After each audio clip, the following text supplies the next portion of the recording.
¿Qué tal, hermanos? Buenas noches.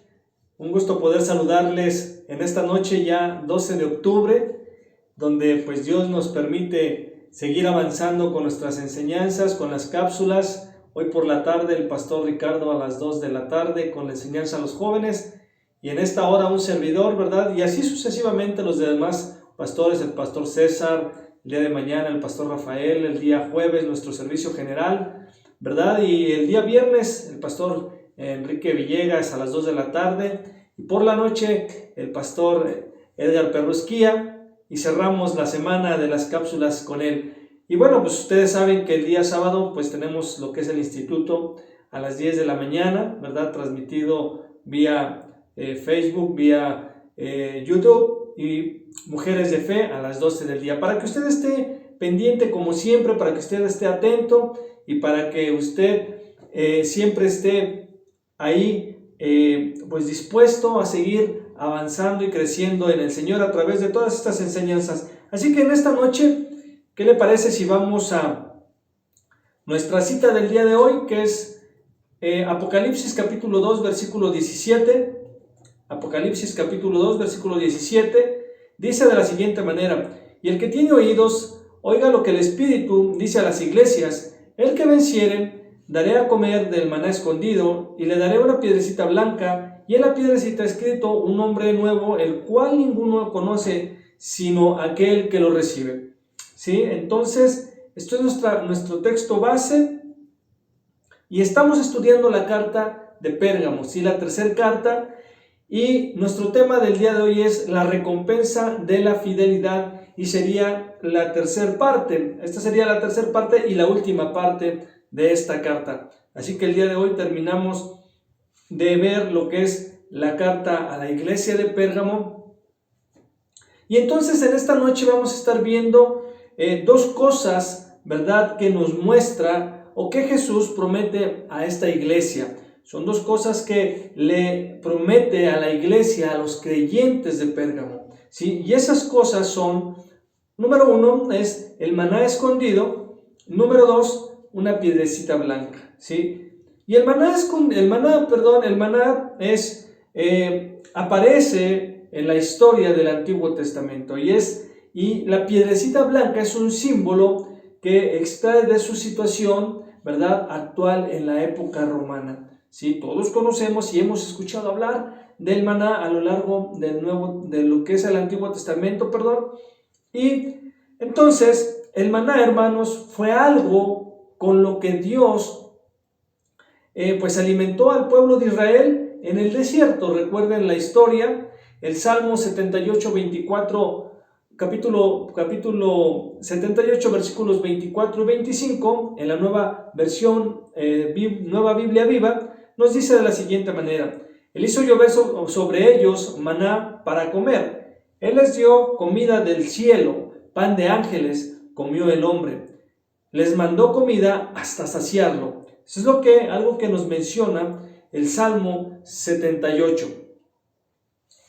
Y este maná en el Antiguo Testamento, hermanos, era sobrenatural. Era algo que fue un regalo de Dios. Hubo un suministro diario. Recuerden que el pueblo de Israel, todos los días salía a recoger ese maná, y que no podía almacenarlo. Recuerden que era algo de un sustento y una provisión diaria, ¿verdad? Y bueno, eso tiene una aplicación, pero no es el tema del día de hoy.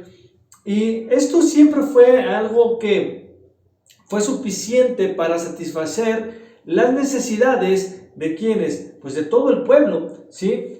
Dios alimentó a los israelitas, hermanos, con maná físico, y el maná prometido, y él ha prometido, alimentar a su pueblo con el maná espiritual, ¿sí? Así como alimentó al pueblo de Israel con un maná físico, hoy en día Él promete alimentar a su pueblo con el maná espiritual. Y en el Nuevo Testamento, hermanos, leemos que el maná en el Antiguo Testamento es un cuadro del maná celestial o del maná del cielo. Es un símbolo de Cristo. El pan de vida fue enviado por Dios desde el cielo y que satisface nuestras necesidades. Así como el maná físico satisfajo las necesidades del pueblo de Israel, así el maná espiritual, que sí es Cristo, ¿verdad?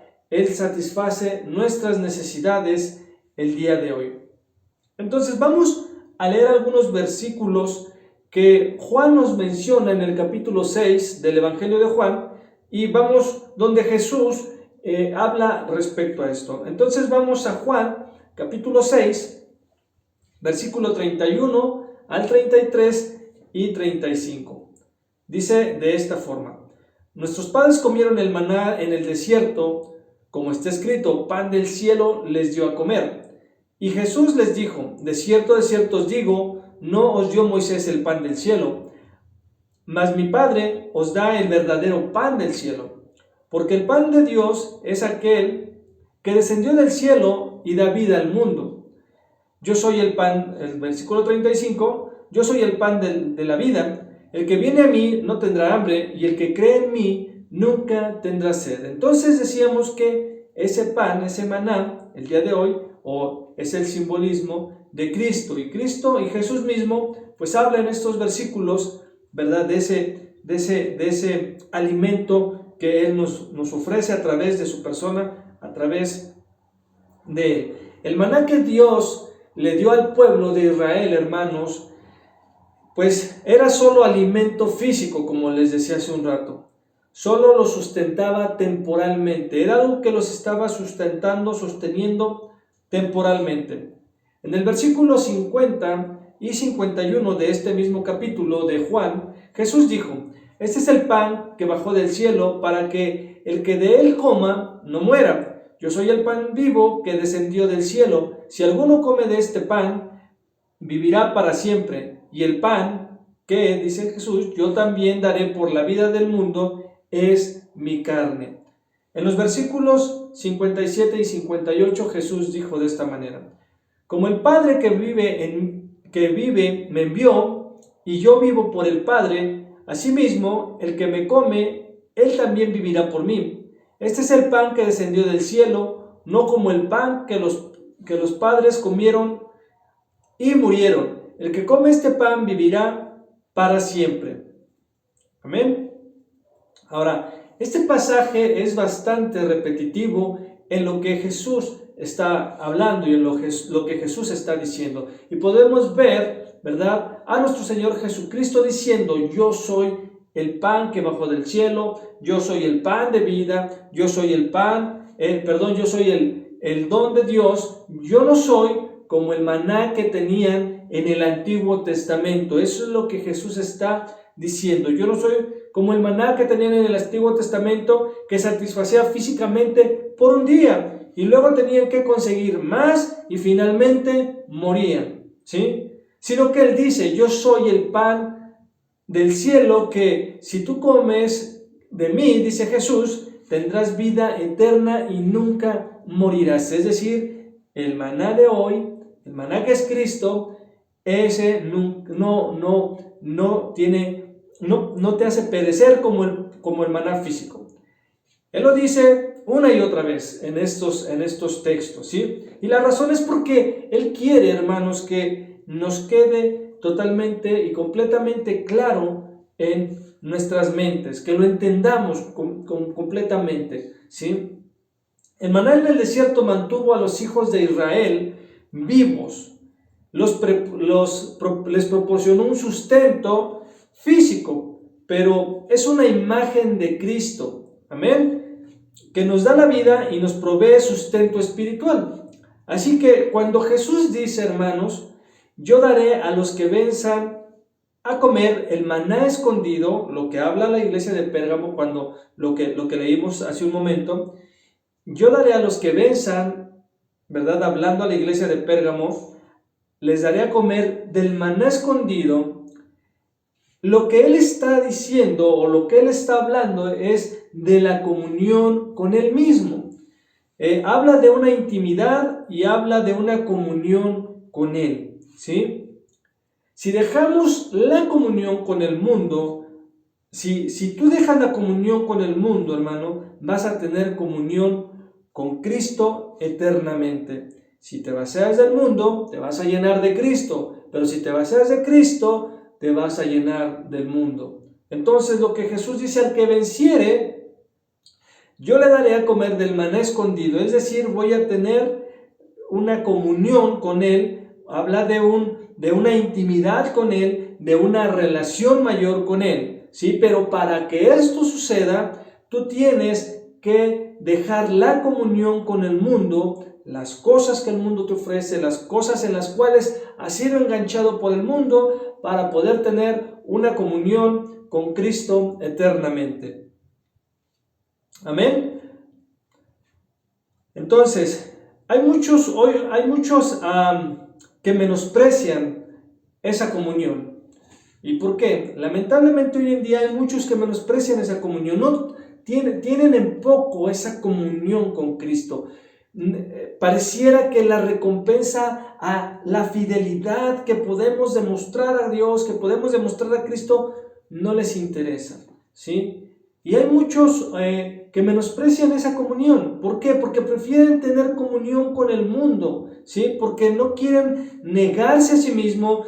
Sus convicciones no son lo suficientemente fuertes o firmes, no se esfuerzan lo suficiente, no evitan las cosas que desagradan a Dios, o las compañías o las amistades que simplemente los llevan a pecar delante de Dios, y terminan eligiendo el mundo o la religión en vez de una relación con Cristo, ¿sí? Y eso es algo que veíamos la sesión pasada. Los 5 puntos que se nos demanda para poder recibir esa recompensa y poder ser fieles, ¿verdad?, a Cristo. Y lo que Jesús está diciendo, en efecto, es que los que creen en Él, hermano, quienes celebran en Él y practican su palabra, ellos vivirán, ¿sí? Si nosotros celebramos a Cristo, si nosotros practicamos su palabra, si sus mandamientos están guardados en nuestro corazón y los ponemos por obra, entonces nosotros viviremos. Pero los que creen y celebran y practican la doctrina de Balaam y ceden ante el mundo, en última instancia van a perecer, ¿sí? Pareciera que no pasa nada, pareciera que puedo disfrutar del mundo, pero también puedo estar con Cristo. Veíamos en algún momento dentro de esta carta, no podemos, y que la carta a los Corintios lo habla, no podemos participar de la mesa de los demonios y participar de la mesa del Señor, ¿sí? Entonces no puede haber una fusión, no puede haber un compañerismo. El mundo y las cosas de Dios son como el agua y el aceite, no se pueden mezclar. O eres del mundo o eres de Cristo, ¿sí? No podemos estar en un término medio. ¿Por qué? Porque al final de tu vida, en última instancia, vas a perecer. ¿Por qué? Porque decidieron caminar, ¿verdad?, por la puerta ancha y espaciosa. Si aquellos que celebraron con el mundo, aquellos que empezaron a vivir como el mundo, empezaron a pensar como el mundo, son aquellos que comienzan o que decidieron caminar por la puerta ancha y espaciosa, porque es más sencillo, hermanos, porque no hay compromiso. ¿Por qué a la gente le gusta ir por esa puerta? Recuerden que también es algo que veíamos. Esforzaos por entrar por la puerta angosta, ¿sí? Procurad entrar, esfuérzate para entrar por la puerta angosta, porque ancho y espacioso es el camino que lleva a la perdición, ¿sí? ¿Y por qué muchos van por ese camino? ¿Por qué muchos van tras de ese camino, aún conociendo de la palabra? Porque es más sencillo caminar por ahí. No tengo que esforzarme para poder entrar, es espacioso, es ancho, ¿sí? No hay compromiso con Dios ni restricciones a los deseos de la carne. Yo vivo conforme a mis deseos pecaminosos. Entonces, es algo en lo que tenemos que tener cuidado, ¿sí? ¿Por qué? Porque lo que Jesús quiere es que nosotros podamos recibir esa recompensa que Él tiene.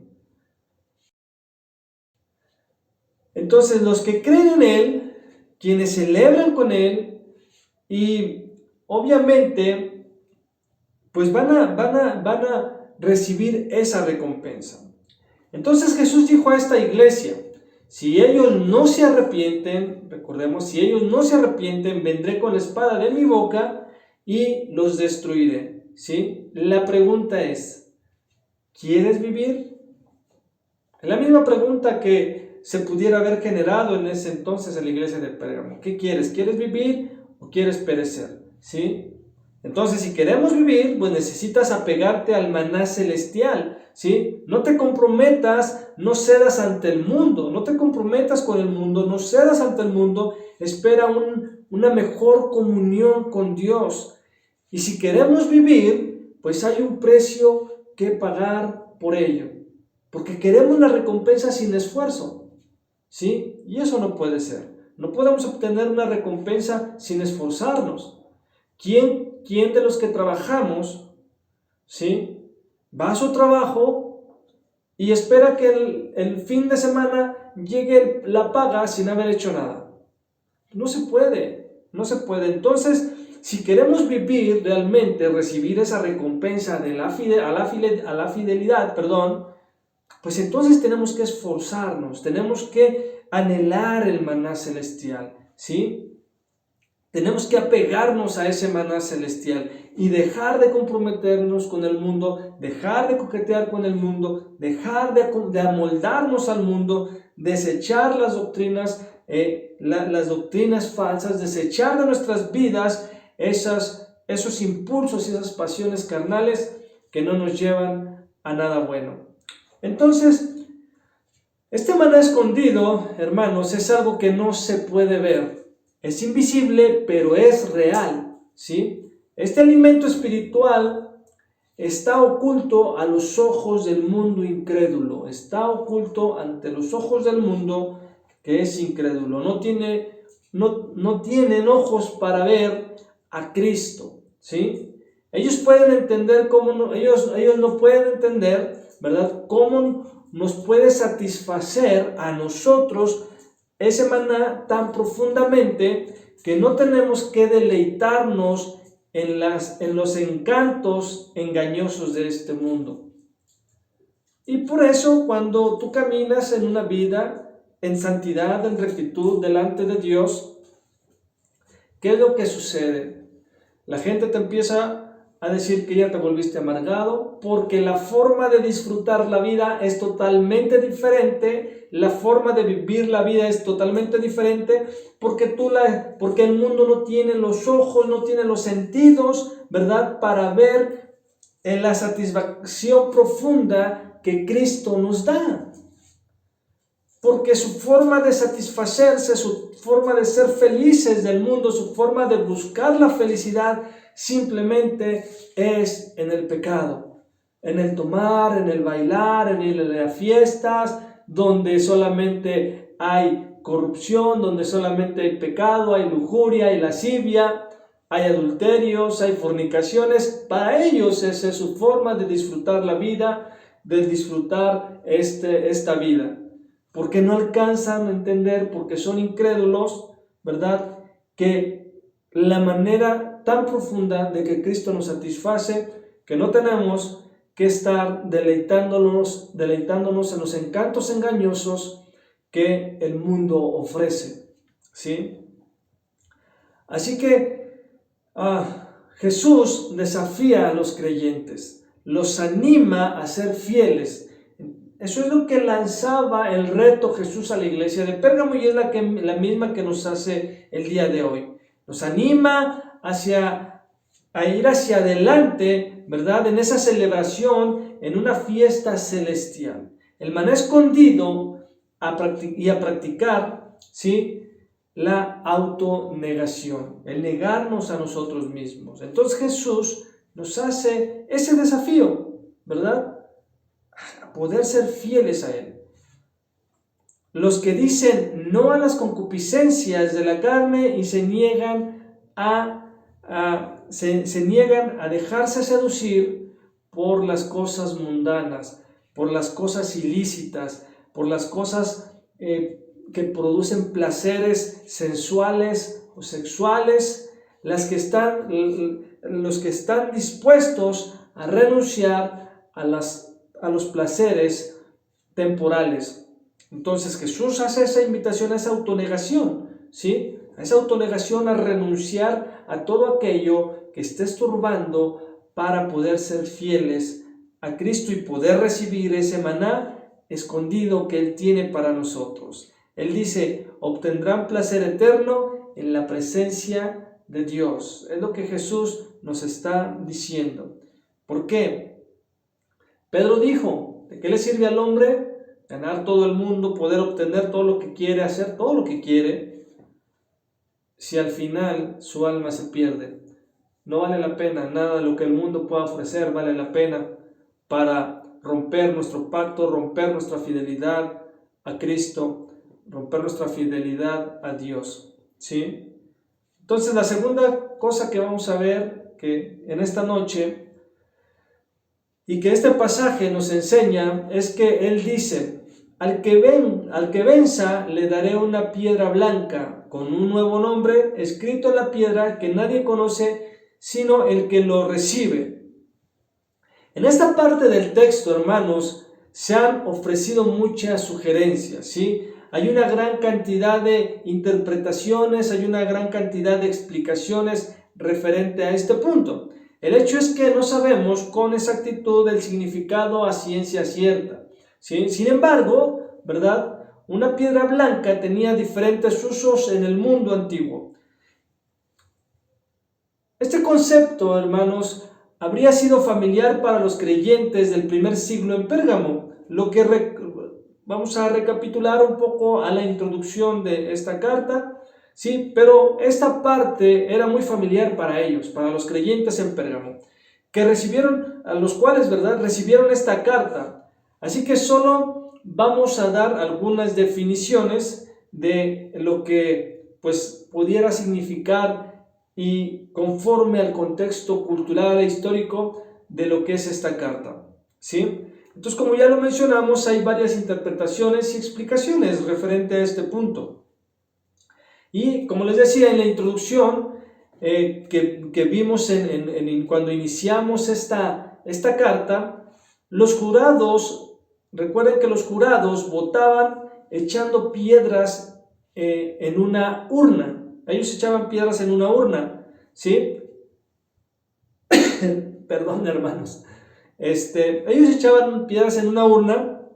Entonces, si este jurado o los jueces pensaban que la persona no era culpable, entonces ellos, y que estas personas, eran inocentes, ellos tiraban o echaban en esa urna una piedrecita blanca o una piedra blanca.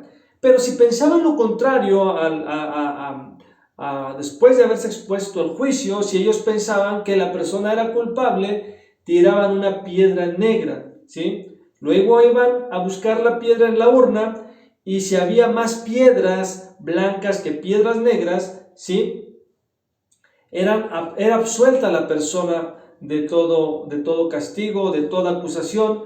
Pero si había más piedras negras que blancas, ¿verdad?, entonces la persona era condenada, ¿sí? El punto aquí es que puede ser que para aquellos que permanecieron fieles a Cristo y demostraron que pertenecían a Él, Dios les iba a absolver, ¿verdad?, de ese juicio, ¿verdad?, en el tiempo final. Entonces, lo que pudiera significar esta parte es que Cristo absolverá a aquellos quien haya hallado inocentes, vamos a decirlo así, en el juicio final. No serán condenados. Eso podría ser parte de lo que se puede significar esto que acabamos de leer de la piedrecita blanca, como el juicio final, ¿verdad?, como lo hacían los jueces, en los juzgados, al poder enjuiciar a una persona. Algo que también se menciona o hemos mencionado en la introducción, hermanos, fue que en aquellos días la gente comúnmente usaba amuletos, ¿sí? A veces estaban hechos de piedras blancas o de piedras preciosas. Estos amuletos eran como amuletos de buena suerte para ellos, ¿sí? A veces estas piedras se marcaban con el nombre secreto de un dios pagano, ¿sí? Estas piedrecitas se marcaban con el nombre de un dios pagano. Entonces, en el mundo antiguo, pues se creía o se cree que los nombres de los dioses tenían poderes místicos, ¿sí? Tenían esos poderes místicos y que si se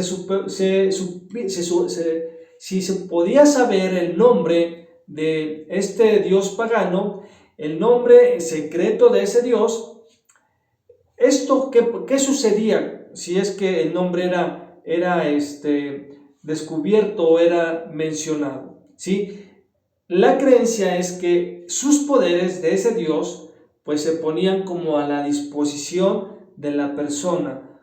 La persona podía reclamar la ayuda y la protección de ese dios, ¿sí? Ahora, si eso es lo que se entiende aquí en esta parte, o lo que dice, le daré una piedrecita y en la piedrecita un hombre, si eso es lo que se refiere ese texto, entonces lo que Jesús está prometiendo es que a esto los que creen, que se mantienen fieles, que se mantienen firmes hasta el final, Él les dará la promesa de una piedra con un nombre grabado, el nombre no de un dios pagano, sino el nombre de Cristo, el nombre de Cristo que es más poderoso que cualquier dios pagano. Eso es lo que Jesús nos promete, ¿sí? Lo que Jesús está diciendo aquí entonces es que nosotros no necesitamos un amuleto de buena suerte para mantenernos a salvo. Dice Jesús, si tienes mi nombre escrito en tu corazón, estás seguro en esta vida y en la venidera. Si el nombre de Cristo está escrito en nuestro corazón, entonces nosotros tenemos esa seguridad ¿de qué? De la vida eterna, la seguridad en esta vida y, como dice, en la venidera. El punto es que los que son de Cristo, hermanos, y se evidencian por rechazar los placeres pecaminosos del mundo, se les concederá acceso a ese gran banquete en el cielo, donde se dará un festín, una celebración, y ellos estarán, y pues vamos a estar, ¿verdad?, gozosos y deleitándonos por toda la eternidad, ¿sí? ¿A quiénes? A los que hemos dado evidencia por rechazar los placeres pecaminosos del mundo. Amén. Entonces hay una recompensa a ese esfuerzo, hay una recompensa a esa autonegación, hay una recompensa a aquello que tú haces para agradar a Dios, aquellos que vencen las tentaciones, que vencen los placeres de este mundo, que vencen todas aquellas ofertas que el mundo puede ofrecer. Por eso Jesús le dice a esta iglesia: al que venciere, le daré a comer del maná escondido, que ya vimos, y le daré una piedrecita blanca, y hay un nuevo nombre escrito en la piedrecita que nadie sabe. Dice Jesús que solamente el que lo sabe es quien lo recibe. El que lo va a saber es quien lo va a recibir. Y algo que pudiéramos ver es que el nombre secreto, sea lo que sea, es un símbolo de intimidad con Cristo, algo que solo se le da a conocer al que lo recibe ese galardón, ¿sí? Solamente al que recibe ese galardón es el que lo conoce. Y esto, hermanos, es un retrato de una íntima y personal presencia de Cristo, de su amor a la intimidad a la cual Él quiere llevarnos, ¿sí? Una íntima relación de Cristo que ha prometido a los que se aferran a Él. La pregunta es, ¿tú te estás aferrando a Él? Para que esa expresión de amor, esa expresión privada y personal de su amor esté contigo. ¿Tú te estás aferrando a Él? ¿Estás rechazando las ofertas que el mundo ofrece? Jesús dice, aquellos que se aferran a mi nombre y a la verdad de su palabra, llegarán a conocerlo de una manera aún más íntima, personal y plena por toda la eternidad. Y esto debería de ser una esperanza viva en nuestra vida. Pero Jesús dice, al que venciere, hay una lucha por delante, hay una lucha por vencer, pero hay una recompensa a tu fidelidad, hermano. Hay una recompensa a tu fidelidad, a la fidelidad de reflejar a Cristo en tu vida. Hay una recompensa, no de las actividades que podemos realizar dentro de la obra de Dios. Habla de una santidad, de un guardarnos para Él, de un rechazo hacia el mundo y una aceptación de la santidad de nuestro Dios, de nuestro amado Señor Jesucristo. Y hay una recompensa a esa fidelidad. Así que síguete esforzando, sigue siendo valiente, sigue teniendo firme en tus convicciones, síguete negando a ti mismo cada día. Así que hay una recompensa para ti, no lo olvides. Vamos a orar. Padre, te damos gracias en esta noche. Oramos por tu palabra porque, Señor eterno, eres tú quien nos habla a nuestros corazones. Hay una recompensa, Señor. Hay una relación a la cual tú quieres llevarnos más allá de lo que hemos podido vivir contigo. Pero también hay un nombre nuevo, hay un nombre plasmado que es tu nombre, Señor. Y que, Padre, no debemos, Señor, menospreciar las verdades de tu evangelio, sino debemos de aferrarnos para obtener, Señor, esa recompensa a la fidelidad. Hoy te damos gracias porque nos permites terminar esta tercera carta a la iglesia de Pérgamo, Señor, y que nos des la oportunidad de continuar con las demás para que nuestras vidas sigan siendo alimentadas por tu palabra. A ti la honra, a ti la gloria en esta noche, en el nombre de Jesús. Amén y amén. Dios les bendiga, hermanos. Nos vemos en la próxima transmisión. Sígase cuidando, siga usando su cubrebocas, la sana distancia, y con la ayuda de Dios nos vemos en la próxima sesión. Dios le bendiga.